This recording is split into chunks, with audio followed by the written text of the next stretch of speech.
All right, we're going to talk about proper techniques for sliding notes on guitar. So, a common thing that I see people doing when they're doing it the wrong way is they're moving their whole hand, including their thumb. So, if they're sliding from, say, the note on the 5th fret to the 7th fret, that whole hand is moving too. We don't want that. I don't like having the thumb be up here. We want to do something a little different. We want to drop that thumb down so it's behind the guitar neck and making contact. So take a look at what that looks like. So you can see I'm now touching sort of the guitar right there. And say I'm sliding from the 5th fret on the D string to the 7th fret D string. Now instead of moving my whole hand in that direction, like that, what I want to do is I want to sort of plant my thumb on the guitar and then keep it there, but shift my fingers. I would do that with any, finger that I would use, keeping that thumb locked there. So now I'm just shifting and I can get a more precise, quicker movement in that slide than if I'm like going like this. When I'm doing this, I'm less stable. I don't know if I'm going to be as likely to hit my target fret like I would be if I have my thumb planted and I'm just doing these quick little shifts. So you can kind of see what I look like from this angle.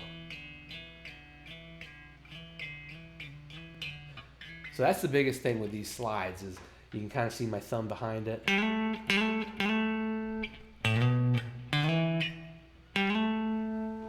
So that is what we want to do in terms of, proper sliding technique.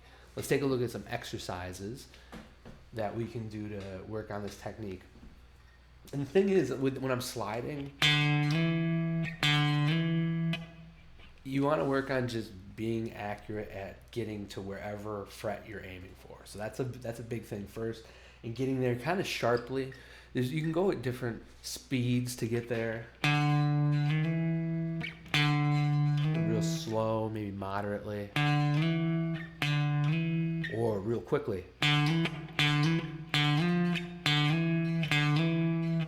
So that's something to kind of take into account because it could be nuanced to how your slide comes out, All right, so let's take a look at some exercises. And this first one, I am just doing a 2-fret slide. And I'm going to be doing it on each string, starting on the low E. And I'm doing it in eighth notes per string. So I'm going 1 and 2 and 3 and 4 and... Then when I go down to the A string, I want to switch what finger I'm using. Now I'm going to use my middle finger. And when I keep going, I'm using my 3rd finger, D. Pinky for a G. And then back to 1st finger. 2nd finger. All while my thumb is behind the neck. I don't want it up here. I don't want it pointed like that. You got to have it, pointed straight up, but located right behind the fretboard. So what that looks like, my thumb when I'm doing this.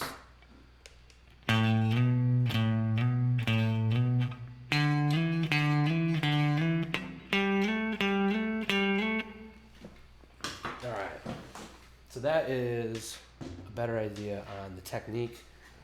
So these exercises, like I showed you, this first one, we would do this, we would switch what finger we're using. Exercise 2, excuse me, we're going to do the same thing, but, descending. So now we're going to go 5th fret to 3rd fret. My thumb's still going to do the same thing. Might move a little bit. When I'm sliding down, my thumb might move a little bit with the slide. So when I'm doing that, you can still kind of pivot, but when you pivot, it might pull your thumb in that direction a little bit. If it moves like a fret's worth, that's totally fine. So yeah, same idea for exercise 2. You would just go through each string changing per finger.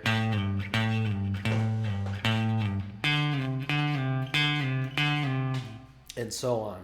Exercise 3 incorporates sliding to one note and then sliding back. And we're going to do the same thing, switching strings and then switching fingers per string.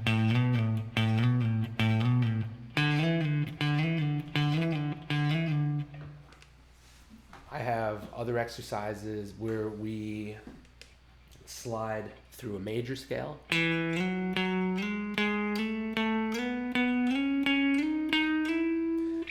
once again, it's on multiple strings. I have exercises where we do double stop slides, so check those out. And then also some diatonic power chord slides. And then some diatonic interval slides and octave slides. So that exercise sheet can be picked up and then linked below. So check it out.